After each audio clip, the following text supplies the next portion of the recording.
Hello everyone, welcome to my YouTube channel Shiksha Diksha. तो चलिए शुरू करते हैं अपनी आज की वीडियो स्टार्ट करने से पहले जो भी लोग लॉ एग्ज़ाम्स की तैयारी कर रहे हैं उनके लिए बता दें कि अनअकैडमी की तरफ से अनअकैडमी लॉ एप्टीट्यूड टेस्ट यानी कि यूलेट का फिर से आपका फ्री वाला मॉक टेस्ट आया है। ये आपका मॉक टेस्ट 30 जनवरी को 11 AM पे होगा और ये लगभग आपका एवरी सैटरडे होता है 11 AM पे। तो गाइज़, ये जो आपके 1 आवर के मॉक टेस्ट होते हैं ये आपके लेटेस्ट क्लैट पैटर्न पे बेस्ड होते हैं और ये एकदम फ्री ऑफ कॉस्ट होते हैं जितने भी क्लैट एस्पिरेंट्स हैं उनके लिए। सो आपको करना क्या है, क्लैट 10 कोड जो है उससे अनलॉक करना है इस फ्री टेस्ट को और इनरोल करने के लिए डिस्क्रिप्शन में आपको लिंक अवेलेबल है। ठीक है, ये आपका 1 आवर का टेस्ट होगा जिसमें आपको ऑन द स्पॉट रिजल्ट मिलेगा। उसके बाद आपको 3 PM पे डिटेल्ड टेस्ट का एनालिसिस भी मिलेगा टॉप फैकल्टीज़ के द्वारा। सो ये आपका, अगर आप यहाँ पे टॉप 5 स्कोर करते हो, टॉप 5 तक आप आते हो तो आपको फ्री 3 मंथ का सब्सक्रिप्शन जो है वो मिलेगा अनअकैडमी की तरफ से। सो गाइस, देर किस बात की, तो जल्द से जल्द इनरोल कीजिए और टेस्ट की जो है टेस्ट दीजिए और उसके बाद देखिए आपकी क्या रैंक आती है। अगर आप टॉप 5 तक आते हैं तो आपको 3 मंथ का फ्री सब्सक्रिप्शन, अगर नहीं भी आते हैं तो आपको जानकारी हो जाएगी कि किस तरीके से क्लैट का पैटर्न आ रहा है और आप मॉक टेस्ट में कैसा स्कोर कर पाते हैं। सो गाइज, इनरोल करने के लिए सारे लिंक जो है वो अवेलेबल है और आप टेलीग्राम की भी लिंक अवेलेबल है, वहाँ से यूट्यूब लिंक भी अवेलेबल है, वो सब देख करके आप अपना ज्वाइन कर सकते हैं। और अगर आप तैयारी कर रहे हैं बहुत अच्छे से तो मैं तो आपसे ये कहूँगी कि जल्द से जल्द सब्सक्रिप्शन ले लीजिए। सब्सक्रिप्शन लेने के लिए आपको मेरा रेफरल कोड यूज़ करना है, शिक्षा क्लैट। ठीक है, और उससे आप सब्सक्रिप्शन ले सकते हैं, आपको मैक्सिमम डिस्काउंट हो जाएगा उस कोड से और उसके बाद आप अपनी तैयारी जो है वो कंटिन्यू रख सकते हैं। तो ये थी आज की हमारी बहुत इंपॉर्टेंट न्यूज़। चलिए बढ़ते हैं अपनी वीडियो की तरफ। Hello friends, welcome to our YouTube channel Shiksha Diksha. I am श्रद्धा गुप्ता। आज की हमारी वीडियो में हम मिसलेनियस क्वेश्चंस देखेंगे जो आपके एग्जाम्स करेंट एग्जाम्स एनटीपीसी के लिए और आगे भी अब CHSL अप्रैल में होगा उसके लिए आई होप बेनिफिशियल होंगे। शुरू करते हैं हमारी वीडियो। पहला क्वेश्चन देखते हैं। पहला क्वेश्चन है, पोटेशियम नाइट्रेट का उपयोग व्यावसायिक रूप से किस उद्योग में किया जाता है? तो पोटेशियम नाइट्रेट है,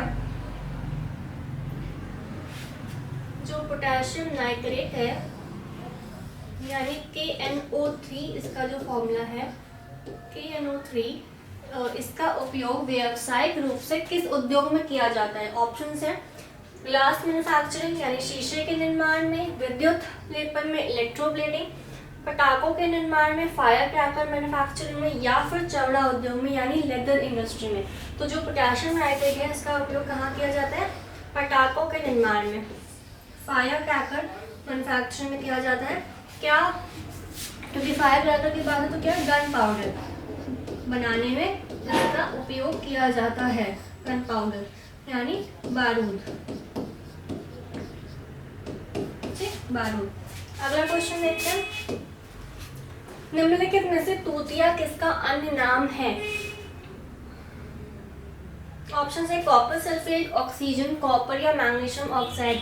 तूतिया मतलब क्या, इसको इंग्लिश में क्या बोलते हैं? ब्लू विट्रियोल, या क्या बोलते हैं, नीला थोथा। नीला थोथा किसको बोलते हैं भाई? कॉपर सल्फेट को तूतिया बोलते हैं। आगे,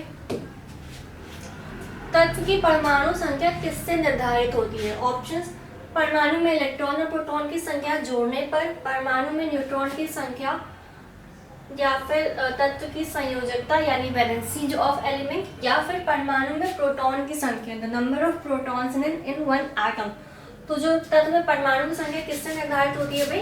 परमाणु में प्रोटॉन्स की संख्या पे, number of protons in one atom से इसकी संख्या निर्धारित होती है।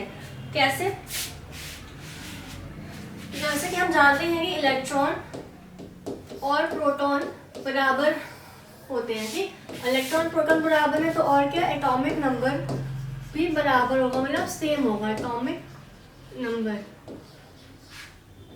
प्रोटॉन्स को हम किस सिंबल से? Z से डोनेट करते हैं। ठीक है, Z से डोनेट किया जाता है। प्रोटॉन्स की संख्या पर निर्धारित होती है, प्रोटॉन्स इलेक्ट्रॉन्स बराबर होते हैं, प्रोटॉन्स इलेक्ट्रॉन्स बराबर होंगे तो एटॉमिक नंबर बराबर होता है। आगे बढ़ते हैं।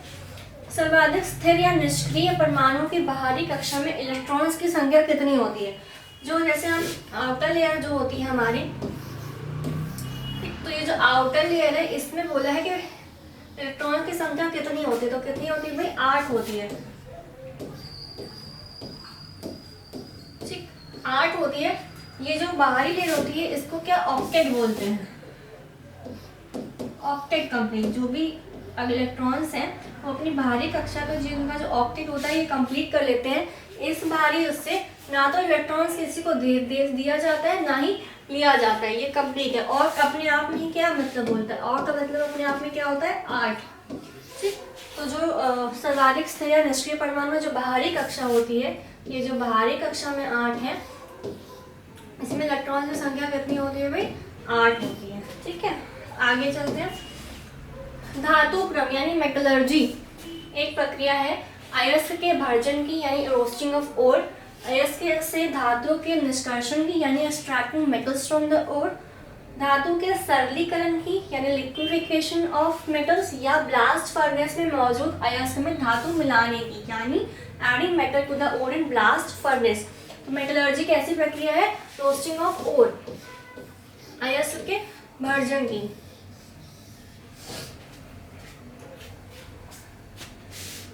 जैसे हम जानते हैं कि एल्यूमिनियम मान लीजिए अगर हमने लिया तो मेटल, तो एल्यूमिनियम का ओर क्या होता है,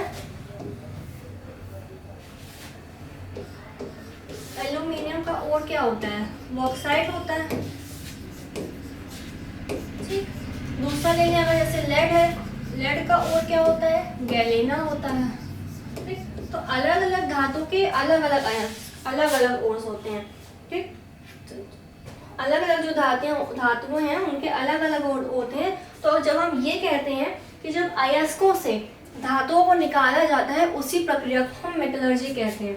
ठीक, उसी अयस्क से जब धातुओं को निकाला जाता है, धातुओं से अयस्कों को निकाला जाता है, उसी को हम क्या कहते हैं metallurgy, roasting of ore.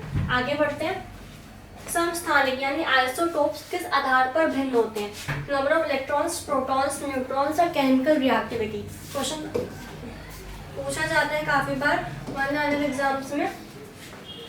Isotopes अगर हम जानते हैं तो ये किस आधार पर भिन्न होते हैं, ये भी देख लेते हैं कि सिमिलर कब होते हैं।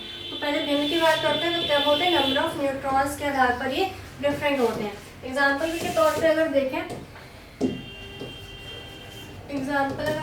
तो क्या,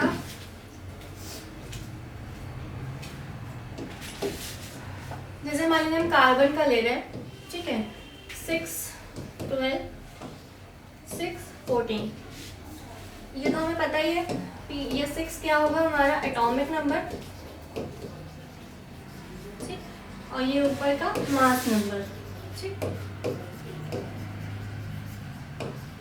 मान लीजिए हमने ये लिया, तो हमने अभी लास्ट क्वेश्चन में ये कवर किया कि electrons equals to protons equals to atomic number. तो ये जो एटॉमिक नंबर है ये 6 है हमारे पास, तो मतलब electrons is equals to protons, ठीक, और is equals to atomic number. तो अगर सेम की बात करें किस बेसिस पे सेम होते हैं, तो इलेक्ट्रॉन्स और प्रोटॉन्स की संख्या में सेम होते हैं। 6 में दिख रहा है एटॉमिक नंबर सेम है, और हमें ये पता है एटॉमिक नंबर बराबर इलेक्ट्रॉन्स बराबर प्रोटॉन्स की संख्या। ठीक, और आंसर क्वेश्चन पे अगर आए तो हमने ये देखा कि भिन्न किस आधार पे होते हैं, न्यूट्रॉन्स की संख्या के आधार पर भिन्न होते हैं। उसका देख लेते हैं कैसे। अच्छा, न्यूट्रॉन्स की संख्या कैसे निकाली जाती है, न्यूट्रॉन्स की संख्या निकाली जाती है mass number minus atomic number. Neutrons की संख्या कैसे निकालते हैं, जो मास नंबर है हमारा माइनस एटॉमिक नंबर। तो अगर हम इसमें देखें पहले वाले जो हमने कार्बन लिया है, तो इसमें क्या हो जाएगा, न्यूट्रॉन की संख्या 12 माइनस 6, इसमें क्या हो जाएगी न्यूट्रॉन की संख्या 12 माइनस 6, ठीक, और इसमें क्या हो जाएगी न्यूट्रॉन की संख्या 14 माइनस 6, 8। न्यूट्रॉन अलग अलग आ गए, इसमें 6 आए न्यूट्रॉन की संख्या, इसमें 8 आए, मतलब mass number minus atomic number बराबर न्यूट्रॉन। तो क्वेश्चन में अगर आए कि आइसोटोप समस्थानिक किस आधार पर भिन्न होते हैं, तो न्यूट्रॉन की संख्या के आधार पर भिन्न होते हैं, और इलेक्ट्रॉन, प्रोटॉन और एटॉमिक नंबर की संख्या बराबर होती है, जो कि 6 हमने यहाँ पे देखी। ठीक, आगे चलते हैं। न्यूमेरिकल है जब किसी विद्युत हीटर को स्रोत से 4 एम्पीयर का विद्युत प्रवाह मिलता है, करंट है, ये हो गया हमारा I1, तो उसके सिरों के बीच विभवांतर 60 वोल्ट, ये हो गया हमारा वोल्ट V1। जब ये विभवांतर इतने तक बढ़ जाता है, ये हो गया V2, तो हीटर द्वारा प्राप्त होने वाला करंट क्या होगा, मतलब I2। अच्छा, I यहाँ पे क्या है, करंट, V है वोल्ट। तो आते हैं न्यूमेरिकल इंक्लूड किया, क्योंकि न्यूमेरिकल भी आ जाते हैं कभी कभी, तो देखते हैं क्या हमारे पास क्या है, I1 है, V1 है, V2 है और I2 पूछा है, ठीक है। करंट का जो प्रवाह है वो पूछा है, तो क्या हमें क्या पता है, ओम्स लॉ के माध्यम से हमें क्या पता है कि V is equal to I R। R क्या होता है, रेजिस्टेंस। रेजिस्टेंस क्या कांस्टेंट होगा, यहाँ पे जो R है रेजिस्टेंस वो होगा कांस्टेंट, ठीक। अगर हम फॉर्मूला आगे निकाले तो क्या हो जाएगा कि R is equal to V1 upon I1 is equal to V2 upon I2। यहाँ से अगर R निकालेंगे तो ये आएगा ना, R is equal to V upon I, तो इसी का, क्योंकि रेजिस्टेंस कांस्टेंट है तो दोनों ही वैल्यूज इक्वल हो जाएंगी। सॉल्व करें अगर तो V1 हमारे पास का क्या था 60, I1 क्या था 4 एम्पियर और 127.5, ये था 127.5। I2 हमें निकालना ही है और ये 4, इसको सॉल्व करेंगे जब, तो I2 बराबर क्या आ जाएगा 127.5 गुणे 4/60। इसको सॉल्व करेंगे जब,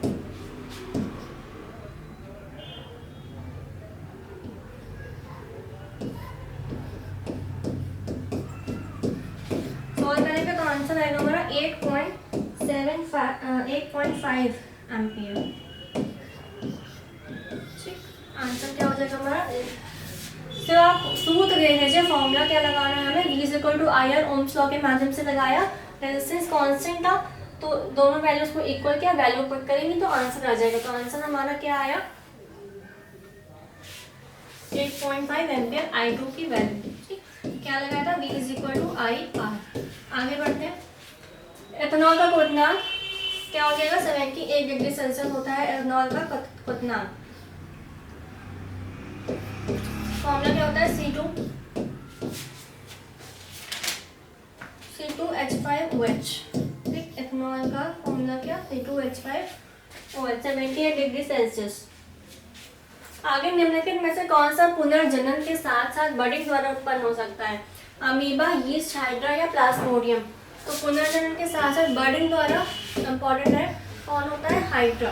ये हाइड्रा हो जाएगा हमारा आंसर। आगे चलते हैं, क्विकलाइन का रासायनिक सूत्र क्या है, CaCl2 CaH ट्वाइस CaCO3 या CaO। क्विकलाइन पूछा है तो क्विकलाइन पर क्या हो जाएगा, CaO, कैल्शियम ऑक्साइड। इसको और क्या कहते हैं, पूछ लिया जाता है कभी, बिना बुझा हुआ चूना, बिना बुझा हुआ चूना। ठीक है, इसी को क्या कहते हैं, क्विकलाइन, CaO, बिना बुझा हुआ चूना। जो ये CaOH होल ट्वाइस है ये होता है बुझा हुआ चूना।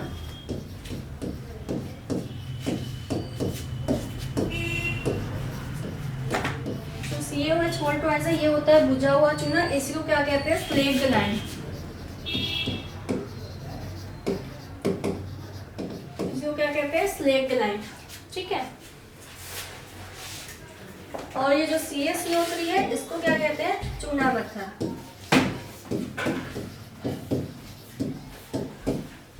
ठीक, क्विकलाइन का क्वेश्चन था, क्या हो जाएगा, CaO। इसको क्या कहते हैं, बिना बुझा हुआ चूना। बुझा हुआ चूना क्या होता है, CaOH होल ट्वाइस यानी कैल्शियम हाइड्रोक्साइड। इसको स्लेक्ड लाइन कहते हैं, जैसे क्विकलाइन है इसका, तो इसको स्लेक्ड लाइन। और CaCO3 को मतलब यानी कैल्शियम कार्बोनेट को चूना पत्थर। ठीक, ये थी। आगे, किसके द्वारा निश्चित अनुपात का नियम दिया गया, John Dalton, Humphry Davy, Joseph Proust और माइकल फैराडे। तो निश्चित अनुपात का किसके द्वारा? जोसेफ प्राउस्ट के द्वारा। एग्जाम्पल अगर देखें, जैसे अगर हमारे पास वाटर है अगर H2O, तो इसमें वाटर में हाइड्रोजन और ऑक्सीजन जो है अलग अलग, इनका मिक्सिंग का रेशियो क्या होता है? 1:8। ठीक, तो ये आगे अगर कभी भी अगर ये मिक्स किए जाएंगे तो ये हमेशा 1:1 के अनुपात में ही मिक्स किए जाएंगे, यानी निश्चित अनुपात। ठीक है, तो यही इसका जो नियम था किसने दिया था? जोसेफ प्राउस्ट ने दिया था। आगे बढ़ते हैं। लास्ट क्वेश्चन है, जठर ग्रंथियां डैश की भित्ति में उपस्थित होती है। बायो का क्वेश्चन आ गया, कहाँ पे? आंत, पेट, यकृत या अग्नाशय। तो जो जठर ग्रंथियां यानी गैस्ट्रिक ग्लैंड्स हैं, यहाँ पे पेट में की भित्ति पेट में उपस्थित होती है। जो जठर गैस्ट्रिक ग्लैंड होती है वो जठर रस को स्रावित करती है। जो गैस्ट्रिक ग्लैंड है किसको? गैस्ट्रिक जूस को स्रावित करती है। ये पेट की इनर लाइनिंग में होती है और इसका कार्य क्या होता है? जठर रस खाने को पचाने में मदद करता है। गैस्ट्रिक जूस यानी जठर रस।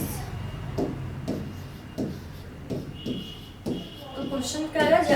जठर ग्रंथियां कहाँ की भित्ति में उपस्थित होती? तो पेट की भित्ति में। ठीक है, ये थी हमारी आज की वीडियो। आई होप आपको वीडियो पसंद आई होगी। कमेंट में बताइएगा आपको वीडियो कैसी लगी। वीडियो को लाइक करिएगा, शेयर करना मत भूलिएगा। मिलते हैं अपने अगले सेशन में, तब तक के लिए पढ़ते रहिए, सीखते रहिए शिक्षा दीक्षा के साथ।